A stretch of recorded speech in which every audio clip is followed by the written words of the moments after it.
a gente sempre conversava muito sobre isso, que era uma coisa que poderia acontecer. Não é agora por causa da Covid, nada disso.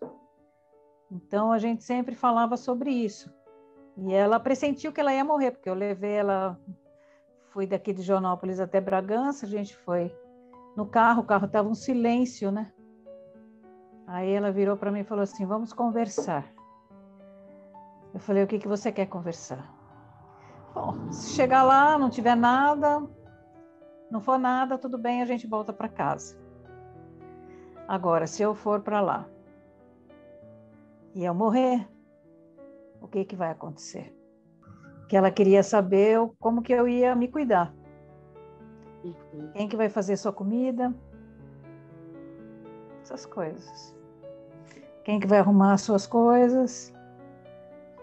Eu falei, eu. Olha, se eu disser para você que até hoje eu me sinto, eu estaria mentindo. Hoje está mais calmo. Eu vivi isolada uns 3 anos. Eu ia do serviço para casa. Quem me ajudou muito foi minha filha. Ela não me deixava, ela ficava brava comigo. Porque ela dizia, mãe, a vida está aí, a Silvia não vai custar que você fique aqui. Mas eu não tinha. Ficava naquele apartamento sozinho. Eu acho que eu ainda tenho muita sequela desse luto que, para mim, não é totalmente resolvido.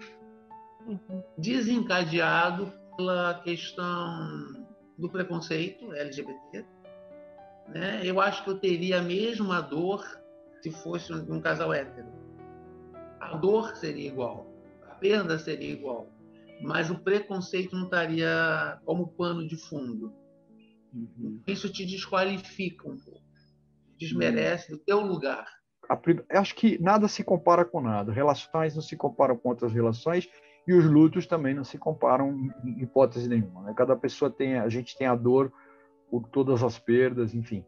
Né? Mas, ao mesmo tempo, eu também entendi que o luto é um processo muito solitário.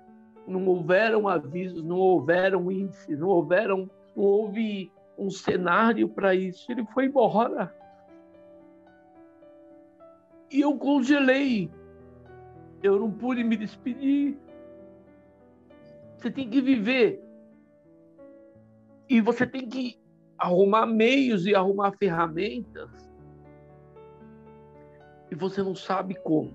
O luto nunca vai passar. Hoje ele está na minha frente, ele pode ficar ao meu lado, então eu vou poder caminhar melhor. Mas ele nunca vai ficar atrás, me empurrando.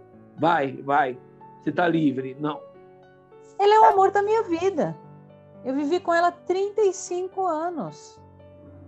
Foi a melhor coisa que podia ter acontecido na minha vida. Vivíamos 24 horas por dia juntas. Fazíamos tudo juntas. Tudo, sempre, desde o início. E ela era uma pessoa de muita personalidade mesmo. Quando ela faleceu, muito disso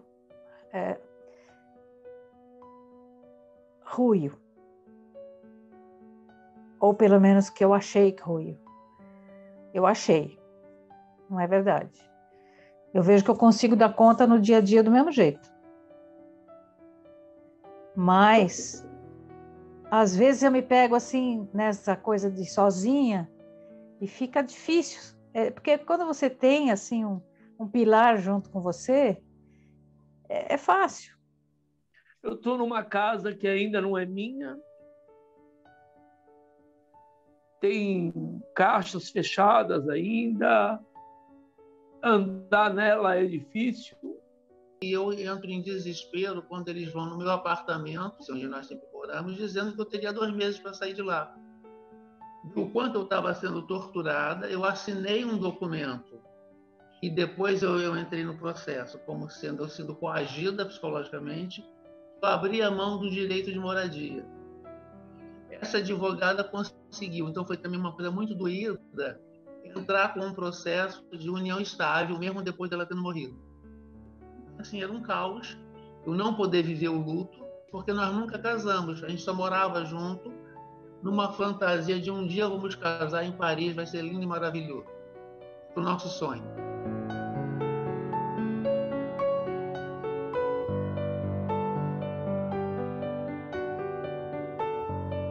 Essa foi uma história muito complicada, porque no momento que ele morreu, eu também descobri que era soro positivo. Então, era uma época que não havia tratamento, não havia nada para se fazer, foi um desespero total. Ainda mais se tratando de uma doença que tinha uma conotação moral tão forte, tão complexa, sabe? Que você já tem a questão de você ser um homem gay, que já vem carregado de culpas e de questões, que não era bem o meu caso, mas, enfim, é uma carga muito grande. Era um luto sobre a morte dele e sobre a minha também. A enorme possibilidade de eu morrer também. Eu sou quem eu sou, não por causa do HIV, mas por causa do luto prematuro, da dor de ter passado por aquilo tudo. Mas uma coisa muito interessante que aconteceu foi que logo depois do falecimento, eu senti uma necessidade louca de me reencontrar. Eu achei que eu tinha perdido a minha identidade. Perdido. Porque eu não sabia mais quem eu era. Alguns dias depois eu fui no supermercado, achando que eu ia comprar alguma coisa. Eu entrei no supermercado, não consegui comprar nada. Porque eu não sabia escolher se eu gostava de Nescafé ou qualquer outra coisa, entendeu? As decisões sempre eram decisões em conjunto. Então, o que será que a Teresa quer? Ela gosta disso, eu gosto daquilo, e começa a comprar e tal. Acho que nós vamos fazer isso. Sempre nós. Então, chegou uma hora que eu falei, quem que eu sou? Eu não sei nem o que eu gosto, não sei o que eu quero. No meu aniversário, daquele ano mesmo, eu fui para Guaíra, na cidade dela. Eu fui porque ela tinha a mãe da Viva, tem a irmã dela que eu gosto muito, e eu tinha amigos lá que eram amigos delas e que me acolheram muito bem, né? Que sabia muito bem dela, e eles queriam que eu fosse lá para me festejar meu aniversário, porque diziam assim que eu estando lá, eu era um pedaço dela. E eu fui. Mas era aquela coisa assim de eu estar lá e não estar. Eu chorei muito, porque como ela me levava em todo lugar lá, e cada lugar que ela me levava, eu relembrava. Então foi assim também, não foi legal, né? Aí eu voltei e depois eu não saí mais. Eu não vou mais. Deixa eu ter meu luto do meu jeito. Nós éramos dois, completamente diferentes em todos os aspectos. Ele mais velho, eu mais novo, ele ponderado, organizado, eu louco, aventureiro. Então, essa minha personalidade trouxe ele um pouco mais para a jovialidade, para, às vezes, até com um pouco de irresponsabilidade. E todo o perfil dele me trouxe para a responsabilidade, para a maturidade. Então, nós nos tornamos um. Ele foi embora, ele levou ele inteiro, e essa metade que tinha sido construída, e essa metade que ficou, eu ainda não reconheço que sou eu. Como é que lida com isso? Quando eu voltava para casa, eu me via fazendo os rituais de olhar para cima para ver se a luz estava acesa, se ela já tinha chegado. Era uma coisa instintiva. Baixava o olhar, já estava chorando. E me via assim, agora eu tenho que recomeçar a vida. O maior dor de uma pessoa que perde alguém é os outros não saberem e não reconhecerem que aquela era o amor da sua vida, que você vivia, dormia, fazia sexo, tinha uma vida em comum, tinha objetivos, tinha o futuro. Nós éramos colegas de trabalho. Então, no início da nossa relação, era uma relação de amizade, muito de encantamento. Pouco tempo depois, fomos morar juntas e fomos casadas por 25 anos. Na família, fomos muito discriminadas. A mãe dela me torturou muito. onde eu era a sobrinha postiça. O filho, que era casado, a mulher era nora. Bom, eu conheci ela quando eu tinha 24 anos. Então, foi numa época onde assumir a homossexualidade era uma coisa dificílima. Era uma coisa que ninguém fazia, porque não dava. Então, quando viemos aqui para Joanópolis, eu falei, olha, não vamos assumir para ninguém, não vamos falar para ninguém. Tá bom, não vamos falar para ninguém. Uma cidadezinha pequena, a gente não sabia como é que era a reação das pessoas frente a duas mulheres e tal. Não, era minha prima, essa coisa de falar que era prima, né? Eu tinha um diretor que ele era homofóbico radical, saca? Ele falava claramente, se eu ver dois homens de mão dada, eu vou vomitar. E eu estava nesse ambiente quando o meu parceiro adoeceu. O dia que o meu parceiro morreu, eu tive que pedir licença, falando que eu ia visitar um amigo, e fui para o velório. E no dia seguinte eu era um viúvo que não tinha direito a viver a minha viuvez, não tinha direito a uma licença por viuvez, não tinha direito de comentar que eu era viúvo. E aquilo foi insuportável para mim, e eu pedi demissão, não quis mais falar, eu não posso trabalhar nesse ambiente, não vai ser saudável, eu não vou conseguir. Não era farra. Era uma estrutura familiar. Era um casamento com obrigações, com deveres, com decisões, com responsabilidades. Só que nós decidimos não nos machucar. O que acontece dentro dessa porta não é da conta da humanidade. Não é que não é da conta de ninguém, não é da conta da humanidade. E depois eu percebi que era importante que tivesse sido público, porque não houve reconhecimento. Eu me tornei invisível depois do falecimento dele. Não é reconhecido socialmente. Aquela história, eu teria feito diferente? Claro, depois de ter vivido, você pensa muita coisa. Eu teria ocupado o meu lugar de uma maneira muito melhor. A vida toda, não só na doença, como companheira. Quando ela faleceu, para mim foi a maior surpresa que eu podia ter. Todo mundo sabia que a gente era um casal, menos eu. As pessoas vinham na loja, me ligavam, vinham em casa para dar os pêsames. Eu acho que o fato de ser reconhecida como viúva dá um respeito. Você passa a ser respeitado. Reconhecimento da dor, porque as pessoas reconhecem o quanto essa dor é profunda. Porque eu já perdi meus pais, eu já perdi muita gente, mas eu nunca tinha perdido o meu amor.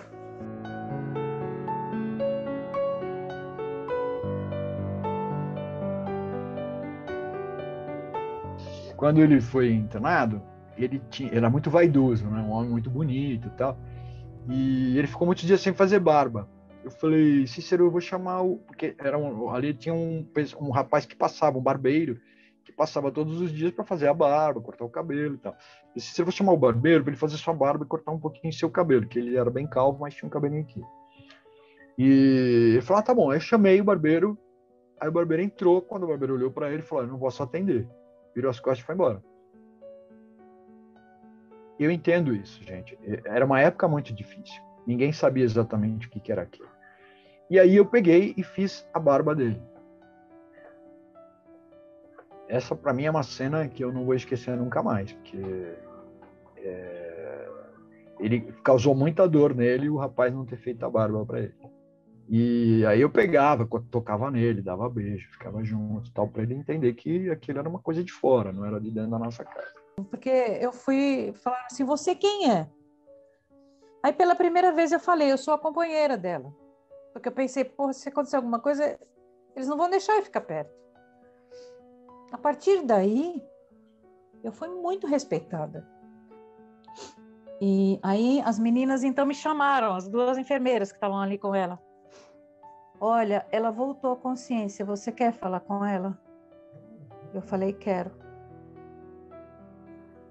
Olha, foi uma coisa assim de 40 segundos. Aí eu A gente ainda se despediu. Eu disse que eu amava muito ela. E ela disse que me amava também. Depois ela fechou os olhos, adormeceu. Pegaram ela, levaram para o cateterismo. E lá ela teve outra parada cardíaca e não conseguiram mais voltar. Então, assim, até isso, eles permitiram que eu ficasse, que eu tivesse esse momento com ela. Poderia ela não ter falecido, mas ela faleceu. Se eles não tivessem permitido a minha entrada, eu teria perdido essa oportunidade, que foi uma coisa... Eu nunca vou esquecer ela dizendo que ela me amava. Nunca. Eu acho que é uma situação muito rara isso. Você ainda poder se despedir da pessoa. Ela levantou cedo, me deu um beijo aqui nesse rosto que até hoje eu não esqueço. E ela disse assim, fica com Deus, eu te amo. Eu estava meio dormindo, mas eu até hoje esse beijo está aqui. E esse te amo está até aqui hoje, ouvindo muito suave. Ela falou muito baixinho. E foi. Não, ela foi trabalhar. Cada vez mais o amor foi crescendo. Mais ainda, a gente viajava, ela me protegia muito. Sabe aquele amor gostoso que você diz assim, meu Deus, eu acho que tudo podia acontecer na minha vida. Nossa, eu nem posso te dizer que delícia, que delícia.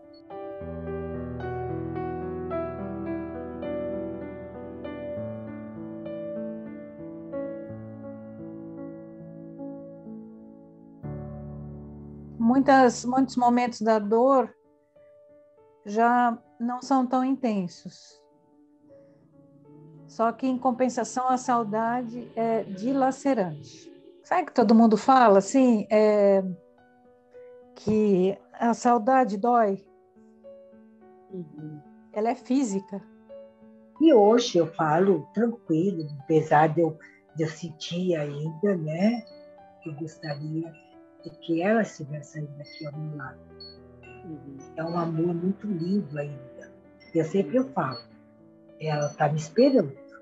Onde ela estiver, está esperando. Chore seu luto em público. Jamais esconda que você é uma pessoa enlutada, que você perdeu o amor, ou por morte, ou por separação. Torne pública as suas relações. Mesmo que você for uma pessoa reservada, para os seus amigos, para os seus familiares. É um absurdo uma pessoa perder um ente muito amado, muito querido, alguém que dorme com você, e a família não entender que isso é um luto. Chore em público. Em termos da discriminação, não se deixe pressionar, tenha um bom advogado junto, antes de você assinar qualquer coisa. Estou vendo o aspecto legal. Eu me ferrei muito, todo o desgaste financeiro, esse documento que assinei. O desgaste seria menor. Eu teria sofrido do mesmo jeito, mas sem perder tanto dinheiro. Eu diria, em casos de preconceito, primeiro a máscara é em você. Se preserva. Depois você vai cuidar dos outros, senão você vai morrer junto. Eu acho que parte de mim morreu porque eu não respeitei. E eu venho resgatando essa parte para eu voltar a ser inteira. Com cicatriz, né? Eu diria que hoje eu sou quase inteira. Ainda não sou inteira, mas sou quase. Procure o seu grupo. Você vai conseguir o apoio com um grupo LGBT. De verdade. Primeira coisa. E, em segundo lugar, uma terapia. De alguém que tenha um conhecimento sobre o luto, que vai conseguir entender e direcionar melhor isso. Acho que sem isso fica muito difícil. Então eu aprendi com o luto que eu não passo nenhum dia sem falar para as pessoas que eu amo, que eu as amo. Nenhum dia, cara. Sabe, não é muito o que as pessoas podem fazer pelas outras, que estão com dor. Sabe, pega na mão, você não tem que fazer nada, você não tem que dar nada, você não tem nada. Ouça. Não omita opinião. Chora. Chora porque tem muita lágrima para sair. Você é a pessoa mais forte que você pode ter ao seu lado. Viver esse luto, eu acho que a gente tem esse direito de viver. Viver esse luto, mas não se abandonar. Não abandonar a si próprio mesmo. É viver, é lembrar de coisas boas que conviveram juntas, ou juntos, né? Porque viver é lembrar cada momento bom, né? E dar a bola para cima, sabe? Não se esquecer de você. Eu tentei quase esquecer de mim e não foi bom. Ainda bem que eu tive amigos, minha filha, que me ajudou. Porque senão não era legal.